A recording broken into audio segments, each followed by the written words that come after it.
तो दोस्तों movie second world war के जस्ट बाद के टाइम में सेट है और जब मूवी शुरू होती है तो हमको ग्रेस स्टुअर्ट नाम की एक लेडी को दिखाया जाता है जो कि चिल्लाते हुए अचानक से उठ जाती है। दरअसल ग्रेस अभी एक बुरा सपना देख रही होती है जिसकी वजह से वो चिल्लाते हुए उठी होती है। फिर हम मिसेस बर्ता, लिडिया और मिस्टर टर्टल नाम के 3 लोगों को देखते हैं जो कि सर्वेंट की नौकरी पाने के लिए ग्रेस के घर पर आते हैं क्योंकि हाल ही में ग्रेस ने सर्वेंट की रिक्वायरमेंट के लिए एक इश्तिहार निकाला होता है। अब ग्रेस यहाँ पर सबसे पहले उनको घर दिखाती है और उन्हें काम बताती है। फिर ग्रेस ये कहती है कि घर में बस शांति को प्रायोरिटी दी जानी चाहिए, इसलिए घर के अंदर कोई भी रेडियो या फिर दूसरी शोर करने वाली चीजें नहीं हैं। फिर ग्रेस ये कहती है कि सारे पर्दे लगा दो और फिर मैं तुम्हें अपने बच्चों से मिलवाती हूँ। ये सुनकर सर्वेंट्स को थोड़ा सा अजीब लगता है कि बच्चों से मिलवाने के लिए अंधेरा क्यों किया गया है। अब अंधेरा करने के बाद में ग्रेस अपने दोनों बच्चों को बुलाती है। लड़की का नाम एनी होता है और लड़के का नाम निकोलस था। फिर ग्रेस ये बताती है कि असल में उसके बच्चे फोटो सेंसिटिव हैं, इसलिए वो सिर्फ लैंप की रोशनी में ही बाहर आ सकते हैं। अगर वो धूप की रोशनी में बाहर जाएंगे तो उनकी स्किन पर छाले पड़ जाते हैं और उनका दम घुटने लगता है। ये कहते हुए ग्रेस सभी नौकरों को सख्त हिदायत देती है कि जब भी उसके बच्चे बाहर आएंगे तो सारे पर्दे लगे होने चाहिए। अब आगे हम ये देखते हैं कि जब मिसेस बर्ता बच्चों को खाना खिला रही होती है तो ग्रेस उसे बाहर बुलाती है और ग्रेस यहाँ पर मिसेस बर्ता से ये बताती है कि जो इश्तिहार उसने प्रेस में भेजा था वो वहाँ तक पहुँचा ही नहीं, तो आप सबको इस नौकरी के बारे में आखिर पता कैसे चला। फिर मिसेस बर्ता ये कहती है कि असल में उन्हें नौकरी के बारे में नहीं पता था, वो तो बस सही टाइम पर सही जगह पर पहुंच गए और उन्हें काम मिल गया। यहाँ पर मिसेस बर्ता खुलासा करती है कि वो तीनों यहाँ पर पहले भी इस हवेली के आखिरी मालिक के अंडर काम कर चुके हैं। अब आगे हम देखते हैं कि जब ग्रेस अपने हॉल में बैठी होती है कि तभी उसे बच्चों के रोने की आवाज आने लगती है। वो भागते हुए पहले निकोलस के पास जाती है और देखती है कि वो तो पढ़ रहा है। फिर वो अपनी बेटी एनी के पास में जाती है और वो भी पढ़ रही होती है। फिर वो एनी से पूछती है कि आखिर रो कौन रहा था, तो एनी बताती है कि विक्टर। फिर ग्रेस ये कहती है कि कहानियां बनाना बंद करो और सही में बताओ कि कौन रो रहा था। एनी यहाँ पर ये कहती है कि मैं सच बोल रही हूँ मॉम, विक्टर ही रो रहा था और वो भी इसी घर में हमारे साथ ही रहता है, मगर उसे ये घर पसंद नहीं है। और फिर ग्रेस एनी को डांट कर वहां से चली जाती है क्योंकि उसे लगता है कि उसकी बेटी मनगढ़ंत कहानियां बना रही है। अब आगे हम ये देखते हैं कि जब रात में एनी और निकोलस सो रहे होते हैं तभी खिड़की के पर्दे खुल जाते हैं और एनी निकोलस से ये कहती है कि विक्टर मेरी बात नहीं मान रहा और वो बार बार पर्दे खोल देता है। निकोलस अपनी सिस्टर की ये बात सुनकर डर जाता है और अब उसे ये लगता है कि घर में कोई भूत रहता है। फिर निकोलस ये बोलता है कि मुझे ये सब बताकर डराओ मत, तो एनी विक्टर से कहती है कि तुम निकोलस को छुओ ताकि इसे यकीन हो जाए कि तुम असलियत में हो। और फिर हम एक हाथ को देखते हैं जो कि निकोलस को छू देता है और निकोलस डर के इतनी तेज चिल्लाता है कि उसकी मदर ग्रेस वहां पर आ जाती है।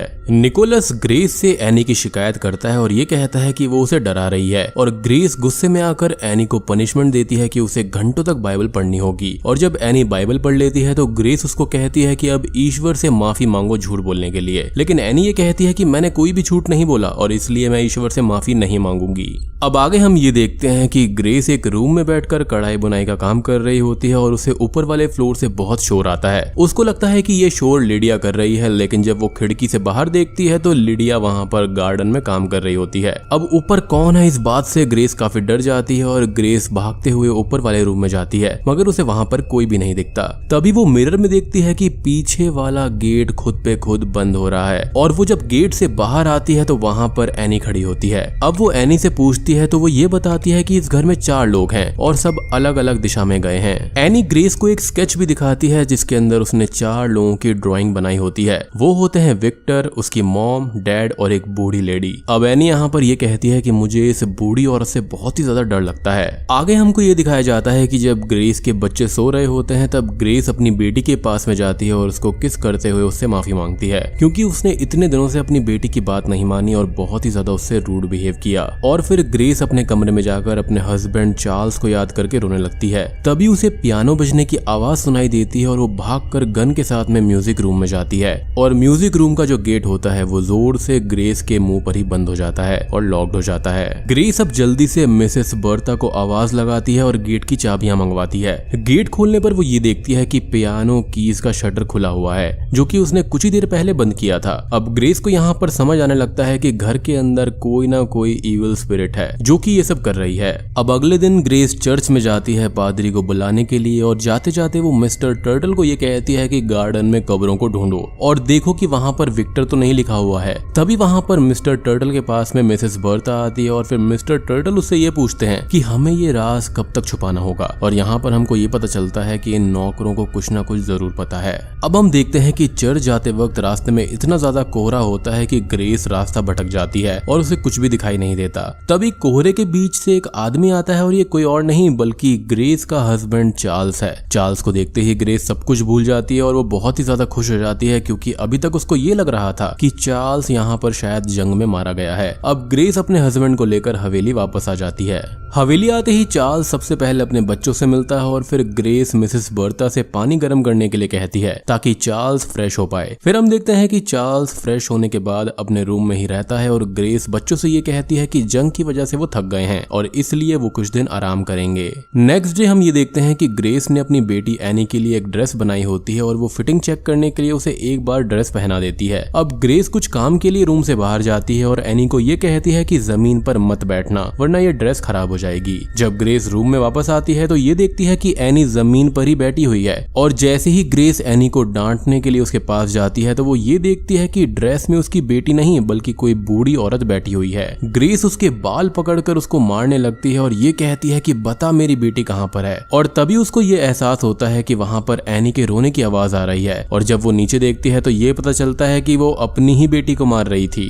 अब शोर सुनकर वहाँ पर मिसेस बर्ता आ जाती है और एनी उनसे लिपट कर ये कहती है कि मुझे मॉम मार डालेंगी। ग्रेस अपनी बेटी से माफी मांगती है लेकिन वो उसकी नहीं सुनती और ये बात वो अपने डैड को जाकर बता देती है। अब जब ग्रेस चार्ल्स के पास में जाती है तो वो ये बताता है कि वो वापस जंग पे जा रहा है। ग्रेस उस पर गुस्सा करती है और ये कहती है कि जिस जंग से हमारा लेना देना नहीं है तो तुम वहाँ पर क्यों जा रहे हो। ये कहकर वो रोने लगती है और तब यहाँ पर पहले तो चार्ल्स ग्रेस को चुप करवाता है और फिर वो दोनों इंटीमेट होने लगते हैं। अगले दिन जब ग्रेस सोकर उठती है तो चार्ल्स वहाँ से जा चुका होता है और तभी ग्रेस को कुछ देर बाद एनी के चिल्लाने की आवाज सुनाई देती है।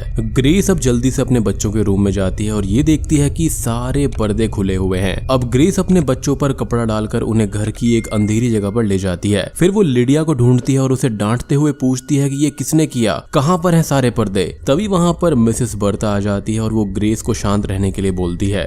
ग्रेस कहती है कि तुम्हें पता है ना कि मेरे बच्चे फोटो सेंसिटिव हैं तो कैसे शांत रहूं, कहाँ है सारे पर्दे। मिसेस बर्ता ये कहती है कि वो सब पुरानी बात है, जब तक आप अपने बच्चों को रोशनी में नहीं लाओगी तब तक पता कैसे चलेगा कि वो ठीक हुए भी हैं या फिर नहीं। फिर ग्रेस ये कहती है कि अब तुम सबकी कोई भी जरूरत नहीं है और तुम यहाँ से निकल जाओ। और जब वो सब नहीं जाते तो ग्रेस उन्हें गन पॉइंट पर रखकर घर की सारी चाबियां ले लेती है और उन्हें बाहर भेज देती है। अब आगे हम ये देखते हैं कि रात हो चुकी है और एनी निकोलस से ये कहती है कि मैं डैड को ढूंढने जा रही हूँ और वो खिड़की से घर से बाहर चली जाती है। निकोलस भी अकेला नहीं रहना चाहता था इसलिए वो भी एनी के पीछे पीछे आ जाता है। अब वो दोनों गार्डन से मेन रोड की तरफ जाने लगते हैं और दूसरी तरफ हम ये देखते हैं कि ग्रेस उन्हीं नौकरों के रूम की तलाशी ले रही होती है और उसे दिसंबर 1891 की एक फोटो मिलती है जिसमें इन्हीं तीनों नौकरों की आफ्टर डेथ में ली जाने वाली फोटो होती है। अब ये सब देखते ही ग्रेस टेंशन में आ जाती है क्योंकि जिनके साथ में वो रह रही थी वो असल में भूत थे। जी हाँ। दूसरी तरफ हम एनी और निकोलस को देखते हैं जिन्हें रोड पर जाते टाइम 3 कब्र मिलती हैं और जब कब्र पे एनी उनका नाम पढ़ती है तो ये वही तीनों नौकरों की कब्र होती है। अब तभी वहाँ पर वही तीनों नौकर भी आ जाते हैं और एनी और निकोलस चिल्लाते हुए वहाँ से घर की ओर भागते हैं। ग्रेस अब जल्दी से बच्चों को घर के अंदर भेजती है और शॉर्ट गन से तीनों नौकरों पर फायर करती है लेकिन उनको कुछ भी नहीं होता।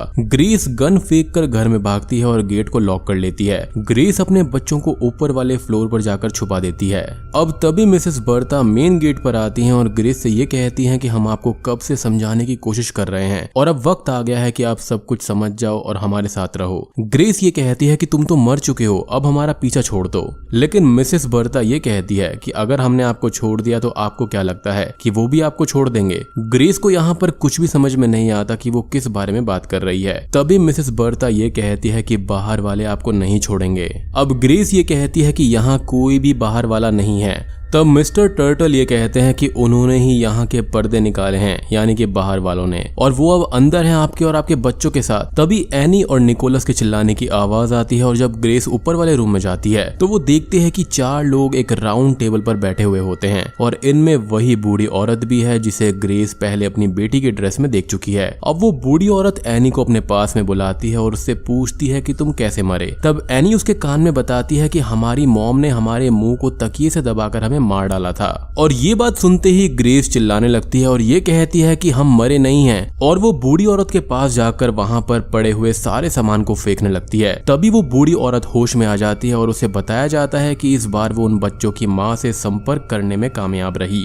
और दोस्तों, अब यहाँ पर खुलते हैं इस मूवी के असली पत्ते। असल में यहाँ पर ये खुलासा होता है कि ग्रेस, एनी, निकोलस और वो तीनों नौकर असल में पहले ही मारे जा चुके हैं। जी हाँ, यानी कि ये सारे लोग असल में यहाँ पर भूत हैं और ग्रेस की आत्मा ये बात भूल चुकी थी। उसे ये लगता है कि वो अभी भी जिंदा है और वो इस घर में अपने बच्चों के साथ रहती है, मगर ये सारी बातें उसके नौकर जानते थे और ये बात वो उसे बार बार याद दिलाना चाहते थे, लेकिन ग्रेस को अपनी बातों पर ज्यादा विश्वास था और यही रीजन है कि वो किसी की बात पर विश्वास नहीं कर रही थी। और जो विक्टर नाम का बच्चा हम देख पाते हैं वो असल में एक इंसान है जो कि अपने मदर और डैड के साथ में इसी घर में रहता है, और ये लेडी कोई और नहीं बल्कि भूतों से कांटेक्ट करने के लिए एक मीडियम होती है। और जब जब यहाँ पर रोशनी के लिए पर्दे खोलते हैं तो ग्रेस उसको बंद करवा देती थी और यहाँ पर दोनों ही एक दूसरे से डर रहे थे। बेसिकली ग्रेस की फैमिली को यहाँ पर आफ्टर लाइफ में अभी तक जगह नहीं मिली थी और वो यहीं पर रह रहे थे इसी घर के अंदर, क्योंकि उनकी इस घर से ढेर सारी अटैचमेंट्स थी और इसलिए ही वो आफ्टर लाइफ में नहीं जा पाए थे।